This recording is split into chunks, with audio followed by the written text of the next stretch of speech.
He cambiado los nombres para proteger a las víctimas, por lo que estoy a punto de decir. Mi esposa creció en un pueblo donde la gente mantenía sus puertas abiertas. Normalmente eran vecindarios tranquilos con céspedes bien cuidados, además de minivans plateadas adornadas con pegatinas con la leyenda «Mi hijo es un estudiante de honor». Todos y cada uno de nosotros hemos visitado una ciudad como esta. Tal vez hayas vivido en una ciudad similar. Tal vez vivas incluso en una ahora mismo. Lamentablemente, por respeto a las víctimas, no diré el nombre de la ciudad natal de mi esposa. Llamarla ciudad debería ser suficiente, pero solo tienes que saber en una porción de pastel de confort de clase media totalmente estadounidense que era un lugar donde simplemente no sucedían cosas malas. Nunca tuve la intención de vivir en una ciudad así, pero terminé en una de todos modos. En ese momento tenía más de 20 años. Quería mudarme a Los Ángeles para tomar una última oportunidad en mi sueño de infancia, una carrera en la escritura de guiones.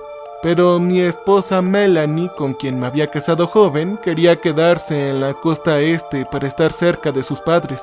Después de mucha deliberación, acordamos que nos mudaríamos a Los Ángeles con la condición de que, en primer lugar, nos quedaríamos con sus padres durante 9 meses.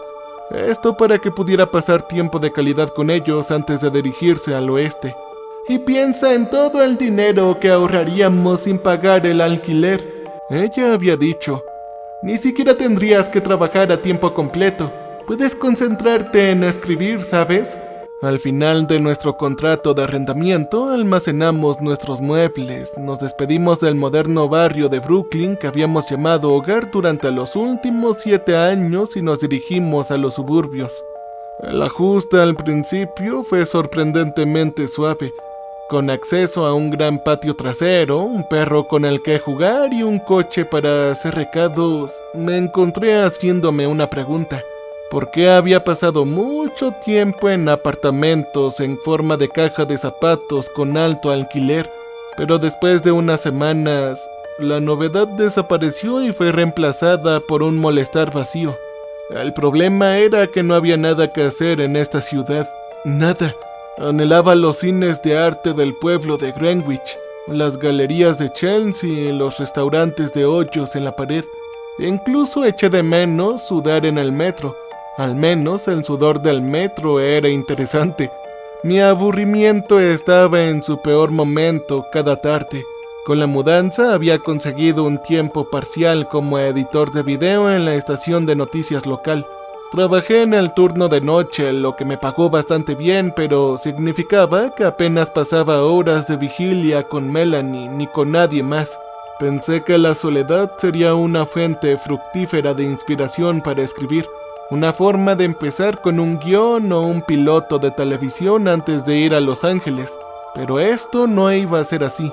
La madre de Melanie tenía una guardería en su casa, lo que significaba que entre las 3 y las 5 de la tarde, mis horas principales de escritura, habían de 10 a 14 chicos gritando a todo pulmón. Ellos estaban acabando con mi espacio cerebral. Supongo que podría haber ido a una cafetería o a una biblioteca a trabajar, pero si le das a un escritor una excusa para no escribir, tal vez lo haga.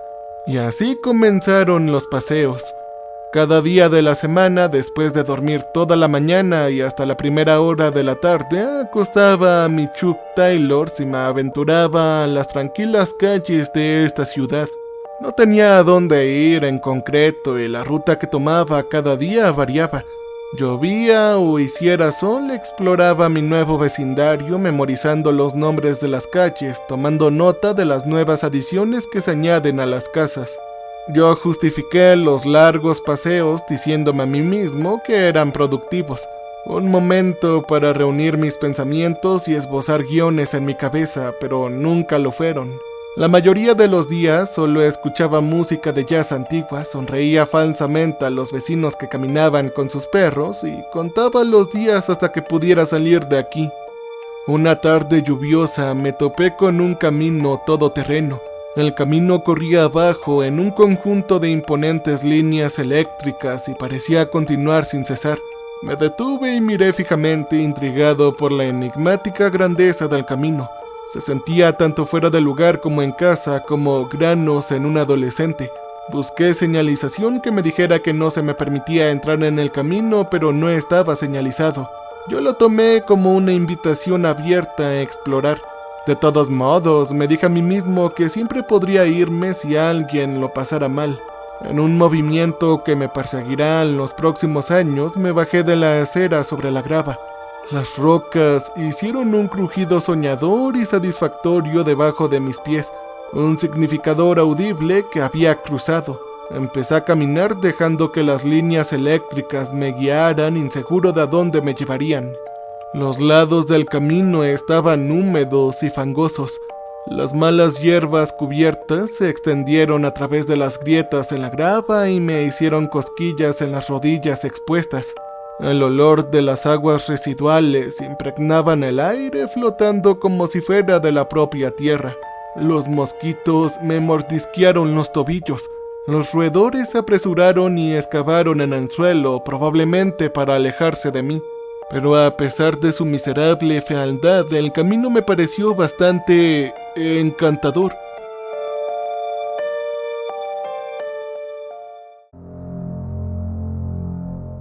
Después de haber vivido en la ciudad durante tanto tiempo, había un elemento de peligro sucio al que me había acostumbrado, y francamente me había perdido. El camino llenó ese vacío. En el camino estaba vulnerable, alerta y muy vivo. Pero sobre todo, estaba solo. Pero sí habían algunos signos de vida en el camino. Por ejemplo, algunas mantas rotas, algunos periódicos, una colección de recipientes de goma de hielo vacíos para romper. Los grandes contenían 100 piezas. Estaban los restos de escapadas nocturnas de adolescentes, como botellas de cervezas vacías o condones usados. Habían manifiestos de grafitis pintados en la parte posterior de las cercas de vinilo. El camino era pura libertad. Fue una liberación. Era una pizca de control en una vida que cada día se sentía cada vez más como si perteneciera a otra persona. Yo no caminé demasiado por ese camino ese primer día. Quería dejar algo de misterio para el próximo viaje. El segundo día fui un poco más lejos e incluso más lejos que el tercer y cuarto día. Después de una semana caminé tan lejos que llegué tarde a casa para cenar. «Oye, ¿a dónde has caminado el día de hoy, chico?», dijo Melanie. No es nada, no es gran cosa, solo alrededor», dije. «¿A qué lugar vas?». Ya sabes, el barrio, nada loco», contesté. Una de las características más curiosas del camino fue cómo cortaba directamente a través de la ciudad como una arteria. Las casas corrían paralelas al camino. Sus patios traseros estaban separándolos solo por una fila de cercas. La mayoría de las cercas eran tan altas, blancas y opacas, pero las que eran cortas o transparentes ofrecían una rara visión de la vida suburbana. Habían aspersores insostenibles, cobertizos de madera infestados de abejas y columpios descuidados.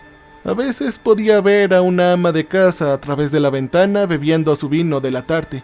O tal vez vería una televisión reproduciendo Fox News en una habitación triste y vacía. Me pareció bastante fascinante cómo algunas casas que parecían tan pristinas desde el frente parecían estar en total deterioro desde la parte trasera. Por cada nuevo trabajo de pintura habían 10 tejas descascaradas, 2 cajas de revestimientos manchados y una oficina verde llena de renacuajos. Era como si los residentes comenzaran a repintar sus casas, pero se quedaran sin dinero después de que los contratistas terminaran la fachada. ¿Quién en su sano juicio estaría caminando por este asqueroso camino y pensando en mirar? A menudo me sorprendía a mí mismo pensando en las propias líneas eléctricas, cómo se mezclaban como vestuario a pesar de su gran importancia en nuestra vida cotidiana. Verás, las líneas eléctricas alimentan nuestro internet, nuestros televisores y nuestros sistemas de seguridad para el hogar. Y sin embargo, no les dábamos una segunda idea hasta que esas comodidades se ven comprometidas. No las protegemos ni las apreciamos. En la mayoría de los casos, los relegamos a un lugar fuera del lugar donde podamos fingir que no existen. Un lugar donde cualquiera con una mente para problemas podría manipularlos. Al día que lo vi comenzó como cualquier otro. Llegué a casa del trabajo a las 4 de la mañana. Dormí hasta la 1:30 p.m. y comí un bocadillo. Pensé en escribir un poco y no escribí nada y luego salí a caminar. Yo había estado visitando el camino durante un mes en ese momento y el verano había comenzado a convertirse en otoño. Aunque el camino en sí no tenía árboles, las personas que vivían adyacentes a él rastrillaban sus hojas y las tiraban por encima de la valla, solo para tener que evitar embolsarlas. El colorido follaje hizo que mi camino fuera tan encantador y ayudó a enmascarar el olor de las aguas residuales. Con mi chaqueta vaquera pasé por el brumoso país de las maravillas multicolor enredados en un sentido infantil de pertenencia. Fue entonces que empecé a considerar seriamente si sería mejor o no quedarme en los suburbios. Pero todo eso cambió cuando vi a un hombre en la distancia. Estaba vestido de negro de pies a cabeza, caminando hacia mí por el camino.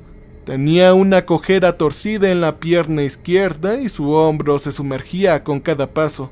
Sentí una sensación inmediata de temor cuando lo vi, el tipo de repulsión que obtienes cuando ves a una rata corriendo al otro lado de la calle y sabes que a nivel animal deberías evitarlo. Mi primer instinto fue solo dar la vuelta y tratar de salir del camino antes de que se pusiera al día. Pero él ya me había visto y dar la vuelta sería una señal de miedo. A medida que me acercaba al hombre misterioso, me di cuenta de que no llevaba negro, sino varios tonos militares de verde oscuro como para camuflajearse.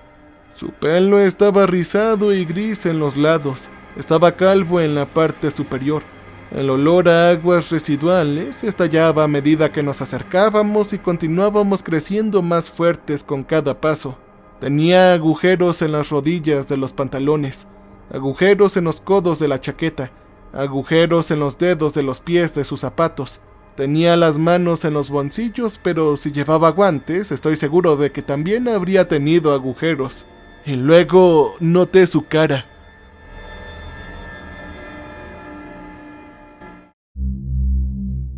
Su cara no era fea, pero había algo fuera de sí. Algo difícil de saber. Estaba la suciedad en primer lugar, una capa de suciedad sudorosa que cubría su frente y mejillas y lo hacía parecer manchado. Pero eso no fue todo. ¡Oh, no!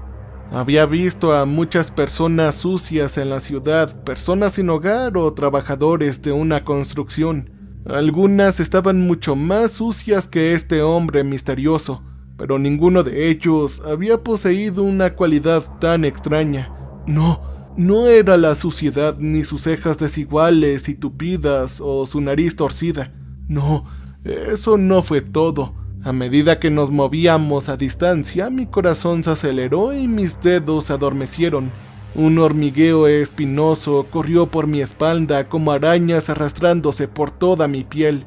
¿Cuántas veces había caminado a casa solo por la noche, cruzado bajo puentes desiertos, compartiendo una calle lateral vacía con un extraño? Pero aún así, nunca antes me había sentido tan incómodo, tan preocupado por mi seguridad y bienestar como lo hice con este hombre. No estaba seguro si debería hacer contacto visual o fingir que no estaba ahí. Mientras nos cruzábamos, lo miré instintivamente solo para descubrir de que me estaba mirando. Fue contacto visual puro. Como mecanismo de autodefensa, yo le di una mirada de asco, un reconocimiento de que podía verlo y conocía su cara lo suficiente como para elegirla de una alineación policial. Con mi asentir, las esquinas de sus labios secos y agrietados se extendieron en una amplia sonrisa. Y fue entonces cuando me di cuenta de lo que le daba a su apariencia esa extraña cualidad. Fueron sus dientes. Junto con la suciedad y la mugre, con la ropa rasgada, había un conjunto de dientes espectacularmente blancos. Eran tan blancos como los de una estrella de cine, blanco como el intenso anillo de luz alrededor de un eclipse solar. Estos dientes blancos de Cadillac estaban fuera de lugar en un hombre tan despeinado como si hubieran sido robados de otra boca e implantados en una cirugía de bañera. También eran un poco grandes, como si no encajaran del todo. Eran como si hubieran sido conseguidos a través del mercado negro. Y mientras me sonreía con esos dientes de porcelana y yo miraba hacia atrás, escuché un pequeño sonido que corría de las hojas que estaban en el suelo, y además de la grava crujiendo debajo de las botas manchadas de agua del hombre. Era una especie de pop de succión rítmica que con el movimiento de su mandíbula reconocí como masticación de chicle. Él estaba mascando chicle. Me miró a los ojos un momento más, aunque parecía que estaba mirando a través de mí, no a mí exactamente. Él masticó el chicle unas cuantas veces más y se me acercó. Yo también seguí caminando, subiendo el ritmo y tratando de no hacer evidente que estaba volviendo a mi hombro. Cuando eché un vistazo al hombre, estaba a unos 100 pies de distancia y no mostró signos de desaceleración. Con una segunda mirada, se desvaneció en el horizonte. Solo de nuevo en el camino y una vez más sintiéndome seguro, salí a reírme fuerte y aliviado. Qué paranoico había estado al sospechar de ese pobre hombre. ¡Qué juicio!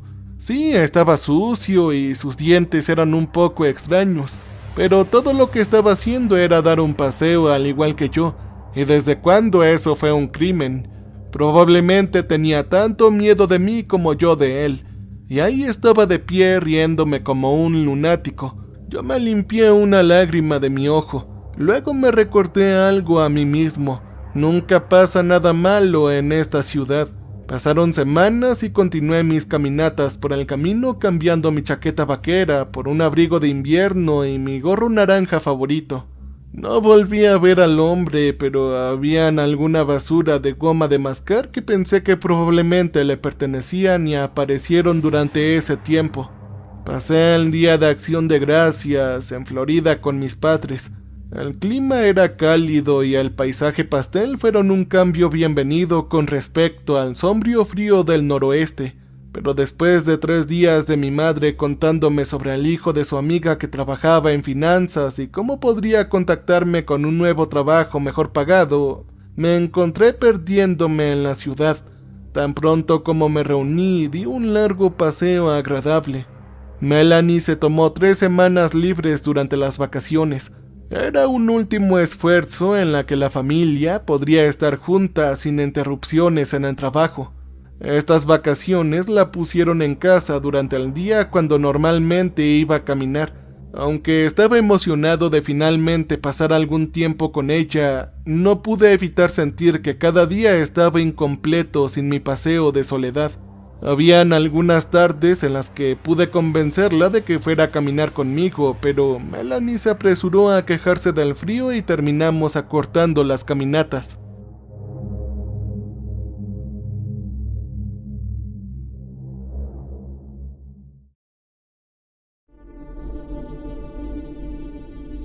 Oye, ¿por qué no vamos a casa y comemos algo de chocolate caliente en su lugar? ¿No te parece buena idea? Eso era lo típico que Melanie me diría. Debido a que la familia de ella es puertorriqueña, celebramos la Navidad la noche del 24. Fue una noche acogedora llena de risas y buena comida. Todos llevábamos pijamas y abrimos regalos a medianoche. Los padres de Melanie me compraron un par de botas nuevas. «Sabemos lo mucho que te gusta caminar, hijo», dijo el padre de Melanie mientras yo me los probaba. Como habíamos celebrado la noche anterior, el plan para el día de Navidad era salir al cine y comer comida china. Después de haber crecido en una casa judía, esto me hizo sentir como en casa. La familia de Melanie incluso me dejó elegir la película. Nos despertamos hasta tarde. Limpiamos cualquier resto del desorden de la noche anterior y desayunamos tranquilamente. El clima era cálido para el día de Navidad, flotando en los años 40. Una llovizna intermitente cayó durante toda la mañana y cubrió el paisaje de gris. Si tan solo no hubiéramos comprado nuestras entradas de cine por adelantado, el clima podría haber sido suficiente para tenernos en casa. Mientras navegábamos por el barrio con la minivan de los padres de Melanie, una luz azul oscurecida por la lluvia y la niebla apareció en la distancia. «¿Pero qué es eso?», dije. «¿Qué es qué?», dijo Melanie enredando su cabello con el dedo. Ella simplemente entrecerró los ojos. «Parece un coche de policía. Tal vez ese sea lo de Papá Noel». «¿Ah? ¿Lo del Papá Noel?», dijo el padre de Melanie. «Es él, ya lo has visto, papá, todos los años. La cosa en la que el policía lleva al tipo con el disfraz de Papá Noel a la estación y luego reparte los bastones de caramelo». «¿Y no ese es el departamento de bomberos?», dije. Melanie se encogió de hombros. Nos detuvimos y la escena salió a la vista. La luz no venía de un solo coche de policía, sino de muchos. Todos estaban estacionados en una fila al final de la calle. Conté 8 en total. Toda la variedad de sub. Era una brigada. Al final de la fila de los coches habían 2 ambulancias. El coche frente a nosotros se alentó presumiblemente por curiosidad, lo que nos dio la oportunidad de echarle un vistazo también. A mitad de la cuadra había una casa rodeada de cinta policial amarilla. Algunos agentes de policía se pararon en el césped caminando por la hierba mojada y levantando barro con sus botas. Uno de los oficiales incluso tenía un portapapeles en su mano y estaba tomando notas, mientras que otro apuntaba al césped y hablaba. Después de haber visto tantas películas, me sorprendió el comportamiento de los agentes de policía. Estaba acostumbrado a los policías que hablaban rápido con cortes de pelo afilados que tenían todos los movimientos correctos. En cambio, estos policías eran lo contrario. Parecían incómodos, tímidos, inseguros de sus acciones. Uno en particular era un policía joven, más joven que yo, probablemente no mayor de 25 años. Él parecía pálido y verde, con un poco de náuseas. Sus mejillas estaban hinchadas y húmedas como si hubiera estado llorando. Él se paró con las manos en los bolsillos y se balanceó suavemente hacia adelante y hacia atrás en los talones, siempre manteniendo sus ojos rojos entrenados en el suelo. Cuando se abrió la puerta principal, el coche frente a nosotros pisó el freno para verlo. Estábamos en un camino estrecho de un carril, así que también tuvimos que parar. 2 paramédicos salieron de la puerta con un cuerpo cubierto de tela blanca. Después de unos pocos metros, la rueda de la camilla se quedó atascada en una ranura profunda en la acera. Los paramédicos contaron hasta 3 al mismo tiempo. Luego levantaron la camilla para que se moviera de nuevo.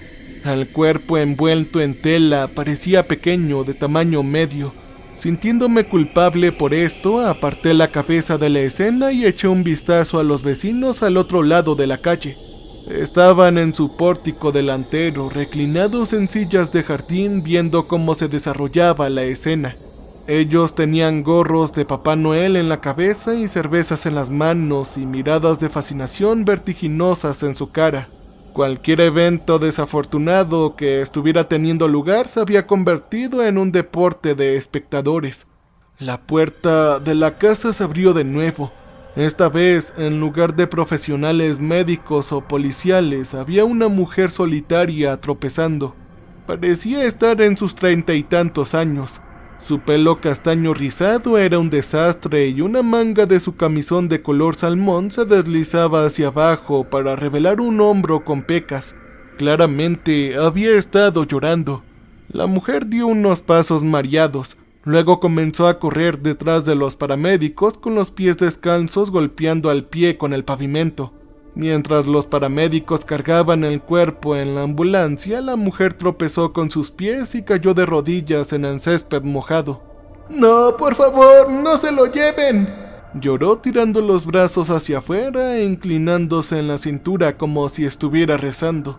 Los paramédicos cerraron la puerta de la ambulancia y la mujer, demasiado angustiada por las palabras y ahora ahogada con su propia saliva, comenzó a soltar gritos agudos.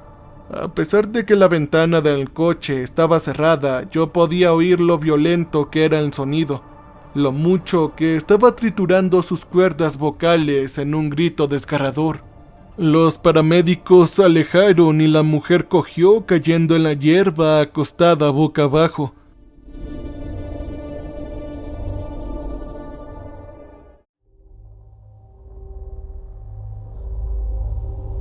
Un hombre de aspecto triste con los hombros encorvados y un bigote sin estilo salió de la casa y despegó a la mujer del suelo.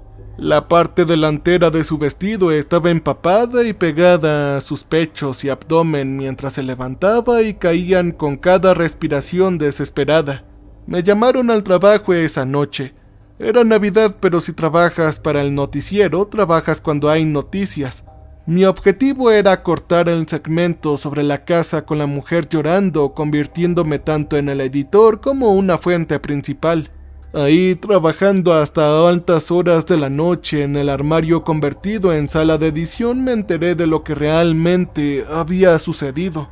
La historia giraba en torno a una pareja casada que, en la continua búsqueda del anonimato, me referiré a él como Jeff y a Stephanie Sarkop. Al igual que Melanie y yo, Jeff y Stephanie habían pasado sus 20 años en la ciudad. Él trabajaba como analista para una empresa de inversión mediana y ella trabajó como secretaria para una empresa de relaciones públicas, el cual ya estaba disuelta desde entonces. Se conocieron en un bar en el lado este inferior y se enamoraron al instante. Después de salir durante un par de años, se casaron con una modesta pero encantadora boda en Cape Cod. Se mudaron a la ciudad poco después. 11 meses después de la mudanza, dieron la bienvenida a su primer y único hijo llamado Ethan al mundo. En casi la década desde el nacimiento de Ethan, Jeff y Stephanie se habían deslizado cómodamente en la vida de los padres suburbanos de este lugar. Ethan era un poco hiperactivo con 9 años y era fanático de la Navidad. Entre sus pasatiempos navideños favoritos estaban decorar el árbol, ir a ver la música en el centro comercial y hacer tarjetas dibujadas a mano para sus padres. Sin embargo, su tradición favorita sin falta era dormir abajo en el sofá en Nochebuena con la esperanza de conocer a Papá Noel. Cada noche se quedaba despierto todo lo que podía solo para despertarse a la mañana siguiente y descubrir que simplemente no pudo atrapar al hombre rojo. Sin embargo, siempre lo intentaba. El año en que tuvo éxito Ethan habían sido hasta las 12:15 AM. Era un nuevo récord antes de que finalmente sucumbiera al agotamiento. Él cerró sus pequeños ojos y se durmió. Una vez que Ethan estuviera dormido, Jeff y Stephanie entraron de puntillas en la sala de estar y deslizaron los regalos de Santa debajo del árbol. Jeff tomaba algunos bocados de las zanahorias que Ethan había dejado para Rodolfo y Stephanie mordisqueaba las galletas y bebía la leche. Subían las escaleras con cuidado, se metían en la cama y se quedaban dormidos como un episodio de Mentes Criminales. Cuando se despertaron a las 11 AM de la mañana siguiente después de haber tenido su mejor y más completa noche de sueño en 10 años, Jeff y Stephanie sabían que algo andaba mal.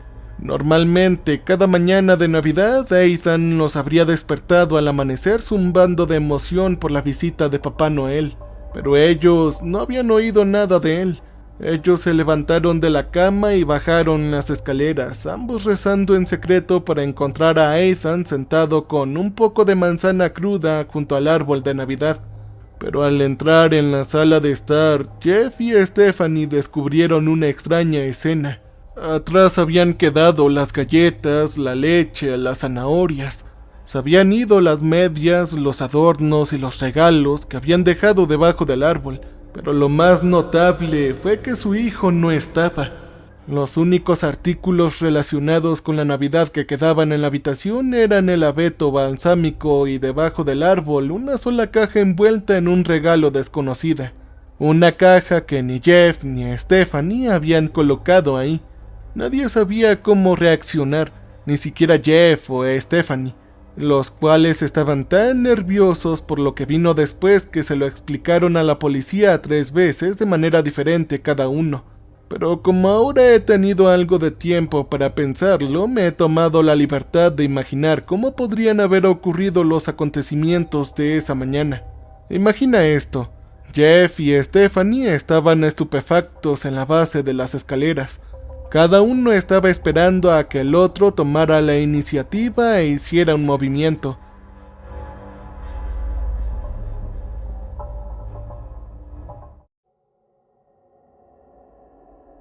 Stephanie pone una mano abierta en su pecho.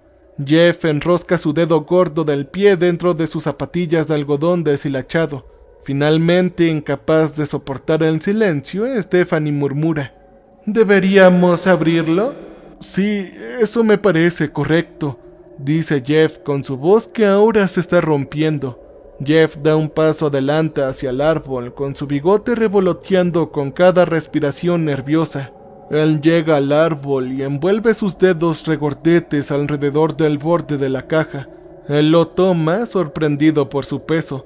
Dando un tímido movimiento a la caja, Jeff se da la vuelta y mira hacia atrás a Stephanie, cuyos dedos se han movido de su pecho a su boca mientras roe su esmalte de uñas con patrón de bastón de caramelo. Ella le asiente con voz. Ella le da un asentimiento como si dijera: continúa. Jeff desata el listón y se quita el papel de regalo con una precisión ordenada e innecesaria. Luego dobla el papel de regalo deshilachado en un pequeño cuadrado y lo coloca junto a la caja. Luego Jeff abre la tapa. Por un momento sonríe aliviado al ver a su hijo mirándolo de nuevo. ¡Oh, carajo! Ahí está Ethan, piensa para sí mismo. ¡Santo cielo! No tenemos nada de qué preocuparnos, dice, pero su sonrisa se desvanece cuando Jeff se da cuenta de que no hay nada más que aire en el espacio entre el suelo y la caja en sus manos. ¿Qué es? ¡Dime!, Stephanie dice. Jeff simplemente no responde. Cariño, por favor, dime qué es, dime algo. Jeff se dirige a Stephanie. Es algo atroz, Jeff comienza a decir. Incapaz de terminar su frase, él entra en la caja y agarra a Ethan sacándolo por el pelo. Stephanie jadea con unas cuantas respiraciones y fuerza un grito. Ella se derrumba en el suelo. Jeff, asustado por la reacción de Stephanie, deja caer la cabecita de Ethan. Se enrolla un par de pies manchando con sangre semiseca a través de su alfombra amarilla toscana de Ikea. Jeff vomita y Stephanie vuelve a gritar y sigue gritando sin pausa, hasta unas horas más tarde cuando la veo a través de la ventana de la minivan de la familia de Melanie.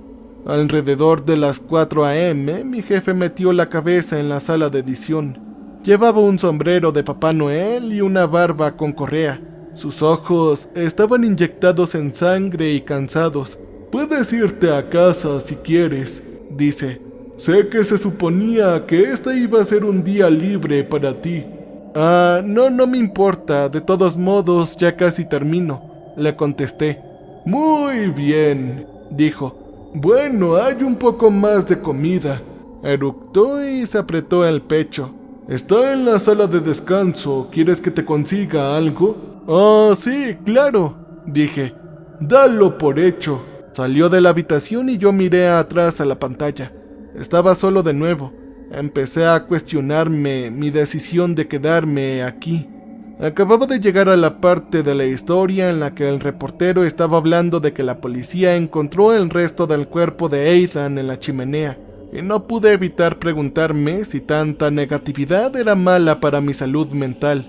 Mi jefe regresó un minuto después y me dio una taza de ponche de huevo y comida.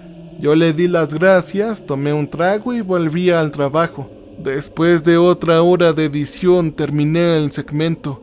Estaba a punto de pulsar el botón de exportación, pero decidí que este tema, merecía un último seguimiento de errores. Así que golpeé la barra espaciadora y el video comenzó. Fue como yo lo esperaba. Tomas de luces de la policía rebotando en el revestimiento recién pintado. Nuestro reportero local en la escena, entrevistas con los vecinos y cervezas en la mano. Odio decirlo, pero fue una de mis mejores obras de edición. No pude evitar admirar lo conveniente que era la historia, lo mucho que me atrajo, me hizo querer invertir mi tiempo y energía. Cerca del final del video me di cuenta de que había olvidado incluir un efecto de Ken Burns en una foto de la casa de Scarbock. Hice una pausa en la imagen y acababa de empezar a renderizar el efecto cuando me llamó la atención una pequeña línea negra en la esquina superior derecha del video. Al principio pensé que podría haber sido algo de suciedad o tal vez una grieta en la pantalla. Yo me acerqué y traté de rasparlo con la uña, pero la superficie era lisa y sin manchas. Me acerqué a la línea negra y se hizo más grande. De cerca pude ver que era tridimensional redondeado, recibiendo a la luz de la misma fuente que el resto de la casa. Esto era parte de la misma imagen. Yo me quedé mirando los píxeles tratando de darle sentido a este extraño segmento. Y luego lo reconocí. El ángulo, la ubicación, la curva suave. Era una línea eléctrica que corría paralela a la casa de Scarbock. Estaba al acecho, apenas a distancia. Yo golpeé el botón de exportación y esperé en silencio.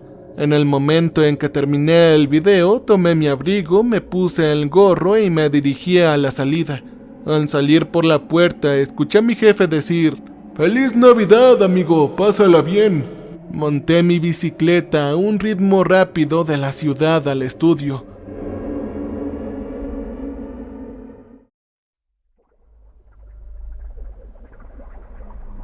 El frío aire del invierno me mordió la cara. El moco acuoso y claro corría de mi nariz a mi labio superior y llenaba mi lengua con el sabor a sal. Las carreteras iluminadas por el sutil brillo verde y rojo de las luces navideñas eran espeluznantes y desoladas. Tenía una sensación de tensión en el estómago, un gancho en mis entrañas que me recordaba que me estaba metiendo en problemas. Yo pasé por la casa de Melanie. La luz estaba apagada en su ventana, nuestra ventana. Yo me preocupaba que el fuerte chasquido de mi cadena de bicicleta mal lubricada pudiera despertar al perro de la familia. Pero pasé por la casa sin un solo ladrido. Solo seguí adelante.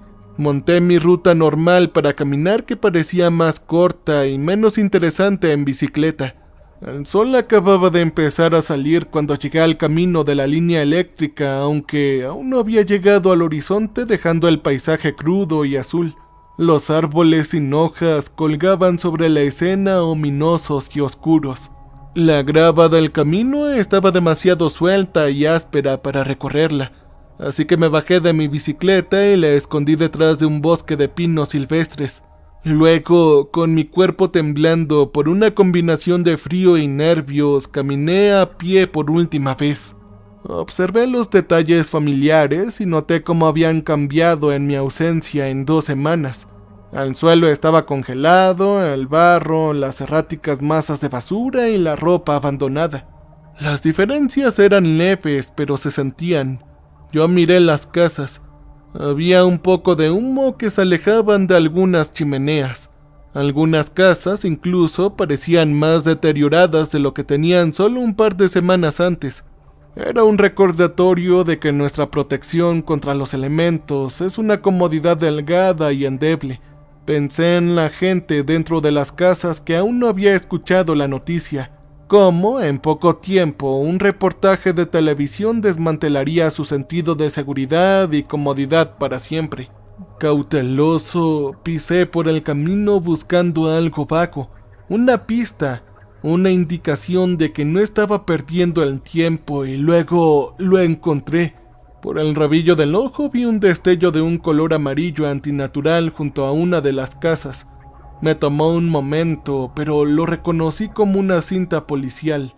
Era un regalo que estaba mirando en la casa que pertenecía a Jeff y a Stephanie. Ahí estaba, fría y vacía, trágico en su llanura. Si no hubiera sido por la cinta de policía, nunca me habría dado cuenta. Una vieja piscina infantil estaba agrietada en el patio trasero.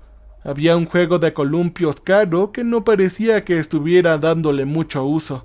Podría haber sido cualquier casa en la ciudad, excepto que esta no era una casa simple, era una casa de horror, una nueva Amityville, un lugar donde las futuras generaciones de adolescentes irían en Halloween para probar los valientes que eran y luego se reirían de ello.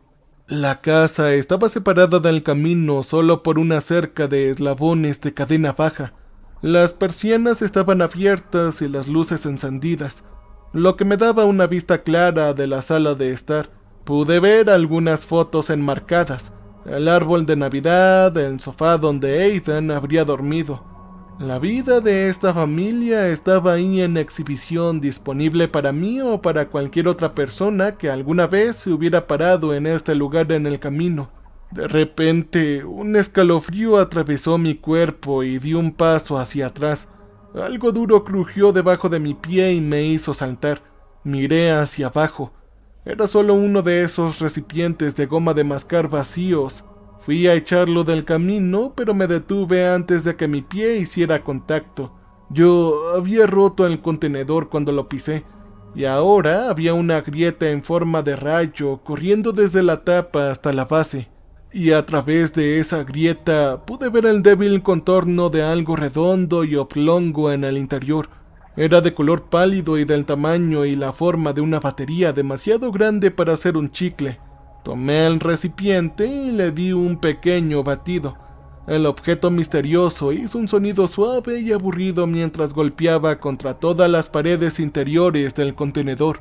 Deslicé mi dedo debajo de la tapa y lo abrí. Lo primero que vi fue el clavo astillado como madera a la deriva y amarillento en los bordes. La piel estaba pálida, púrpura y suelta alrededor del nudillo. El hueso sobresalió en la parte interior donde se untó una pequeña cantidad de sangre contra el plástico. Yo dejé que el recipiente se cayera de mi mano. Luego se cayó a mis rodillas y luego cayó en seco al suelo. El sabor del ponche de huevo estaba débilmente presente en la base de mi lengua. Tomé un puñado de grava y lo sostuve fuerte preparándome para la violencia. Cuando pasó la sensación de náuseas, incliné la cabeza hacia arriba y miré fijamente el resto de los recipientes de gomas esparcidos por el suelo. No quería mirar, pero tenía que saberlo. Tomé otro y lo abrí. Como el primero, esta vez había un dedo, un pulgar. Frenéticamente abrí el resto. Conté a medida que iba. 3, 4, 5 y luego 6. Acababa de terminar de contar el último contenedor. Era el número 11 cuando escuché el débil sonido de una hoja crujiendo debajo de mis pies detrás de mí. Yo me congelé como una zarigüeya, jugando tontamente a muerto a plena luz del día con la espalda hacia mi posible atacante. Hubo un silencio total por un momento y entonces hubo un sonido familiar.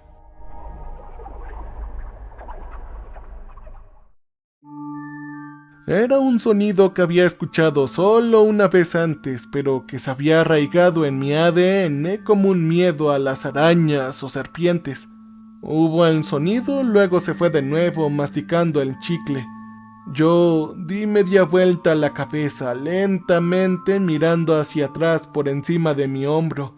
Estaba lo suficientemente lejos como para echarle un vistazo a sus brillantes dientes blancos. Y luego me fui. Corrí con el temor de Dios, o peor aún, empujándome hacia adelante. Corrí como si no lo hubiera hecho desde la clase de gimnasia de la escuela secundaria. Corrí con mis piernas por delante de mi cuerpo, con mis brazos entrelazados para mantener el equilibrio. Mi gorro voló, pero seguí adelante, ni siquiera podía pensar en mirar hacia atrás. Finalmente, después de lo que me sentí como 30 millas, toqué la carretera principal. Este era el final del camino donde las líneas eléctricas se separaban para llevar la electricidad a la siguiente ciudad. Silbando por el aire frío que castigaba mis pulmones, me agaché a la altura de la cintura y miré hacia atrás. No habían señales del hombre con una sonrisa pristina. Solo el camino recorriendo directamente a la distancia, desapareciendo en el único punto de desaparición que era la ciudad. Me llevó 1 hora volver a la casa de Melanie. El camino resultó en la única ruta directa desde donde estaba hasta su vecindario. así que tuve que caminar por la carretera principal y dar la vuelta por toda la ciudad. Cuando llegué a casa, la casa olía a queso y a café, una señal de que Melanie y sus padres estaban despiertos. Melanie estaba sentada en el mostrador de la cocina leyendo un libro. Su madre estaba cocinando detrás de ella. ¿Acabas de llegar a casa del trabajo?, Melanie dijo volteando una página. Ella miró por arriba por encima del borde de su libro, y puedo decir por el cambio en su expresión que yo debo haber tenido un aspecto horrible. Bueno, es que yo... Empecé, pero luego perdí el aliento en el pecho. ¿Qué sucede?, dijo y se puso de pie. Miró mis botas mojadas recubiertas de barro, las mismas botas que sus padres me habían regalado menos de 48 horas antes. Oye, ¿estás bien? Mis rodillas se tambalearon y caí al suelo. Para cuando Melanie llegó, las lágrimas ya habían comenzado. ¿Qué sucede? ¿Qué pasa? Ella seguía preguntando, pero estaba llorando demasiado para responder. Su madre me trajo un vaso de agua y después de 20 minutos pude hablar. Yo le conté a ella toda la historia, los paseos, el camino, el hombre con los dientes blancos. Cuando terminé, Melanie se sentó ahí en silencio. ¿Por qué no me hablaste nada de esto antes?, dijo después de toda una eternidad. Sacudí la cabeza y miré al suelo. Bueno, yo no lo sé, dije. Melanie respiró hondo y se mordió el labio. Miró hacia el techo, con sus ojos brillando en la iluminación superior. Creo que deberías llamar a la policía, dijo. La policía más tarde envió un equipo al camino para buscar las pruebas. Trajeron luces UV, expertos en ADN y perros entrenados con el aroma de Ethan. Incluso enviaron un helicóptero para hacer un sobrevuelo en toda la zona, pero ellos no encontraron nada. Parecía que la escena había sido limpiada. Me llevaron a la estación unos días después para un interrogatorio oficial. Ellos confiaron en mí por mi coartada confirmada por Melanie y su familia. A medida que se extendía la noticia de mis hallazgos, alguien de la policía se filtró. Creció la indignación entre el público de que la policía no hubiera logrado barrer la escena correctamente. ¿Cómo pudieron haberse perdido tanta evidencia? Era la pregunta que todo el mundo seguía haciendo. ¿Por qué no echaron un vistazo más de cerca a ese camino? Pero para mí la respuesta era simple. Perdieron el camino porque no pensaron en mirar.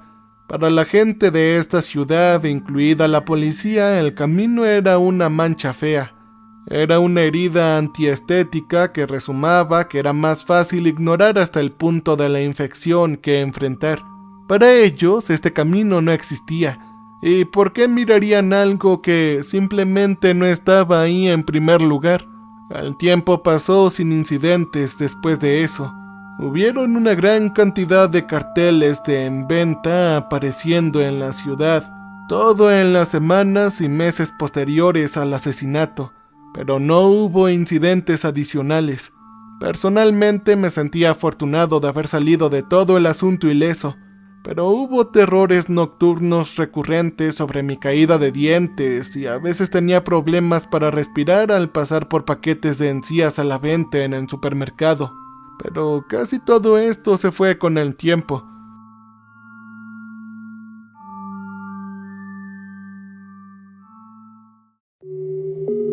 Después de nuestros 9 meses en la ciudad, Melanie y yo empacamos nuestra vida en un baúl.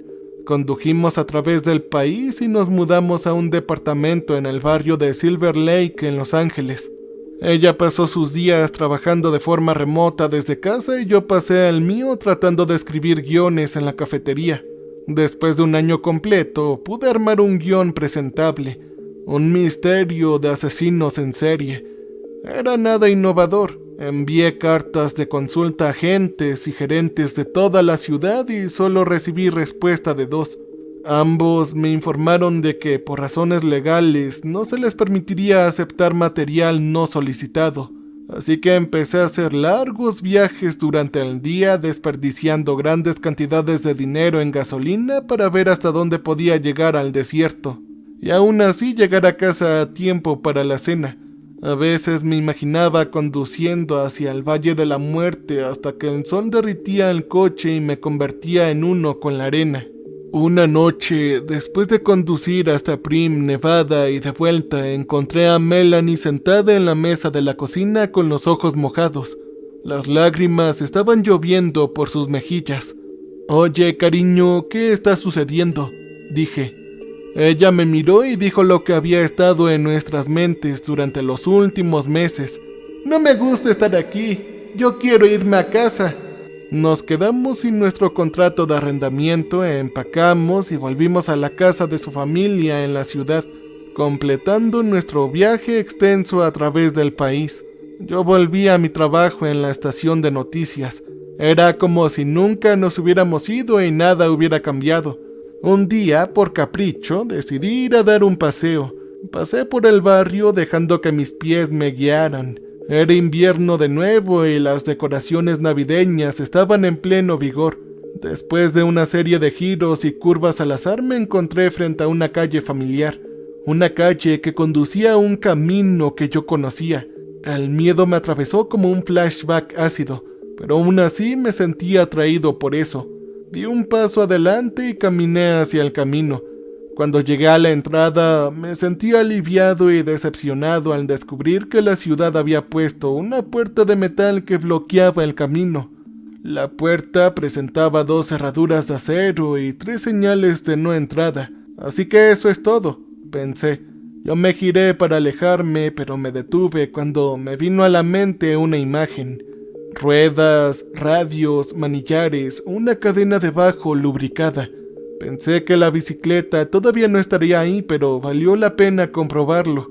Caminé alrededor del arbusto de pinos y, por supuesto, ahí estaba sucia y oxidada, pero todavía en buenas condiciones para poder vender algunas piezas y recuperar un poco el dinero que había gastado en esto. Yo revisé las ruedas desinfladas de las ranuras del suelo en el que habían sido hundidas. Cuando saqué la bicicleta del arbusto, un trozo de tela naranja se cayó de uno de los manillares. Me agaché para recogerlo y me quedé congelado cuando me di cuenta de lo que era. Mi gorro, que no había visto desde que se me había caído de la cabeza. Era tan brillante y naranja como el día en que lo compré. Yo pellizqué la tela entre mis dedos. Era suave, limpio y olía a detergente para ropa. No estaba en absoluto en la condición en la que uno esperaría encontrar una pieza de ropa que había pasado casi 2 años fuera en el noroeste. Yo le di la vuelta a la cabeza y dejé que la bicicleta se cayera al suelo. La campana congelada chasqueó cuando impactaba una raíz sobre el suelo. El viento sopló y mi cuerpo tembló. De repente tenía frío, más frío que antes, más frío que la noche. Más frío que el espacio vasto y vacío. Mis dientes sonaron y golpearon contra el interior de mi cráneo. Mis manos temblaban, me puse el gorro sobre la cabeza y crucé los brazos para calentarme. Y ahí estaba nuevamente de pie, congelado y solo, mirando por encima de mi hombro en una ciudad donde, supuestamente, simplemente no suceden cosas malas.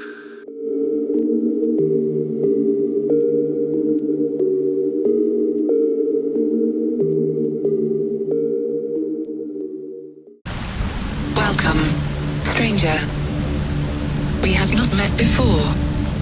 We are Repulsive. So glad you came to visit us. So glad. We make music for people who want to feel alive. You can use our music for your creative content. You can use our music.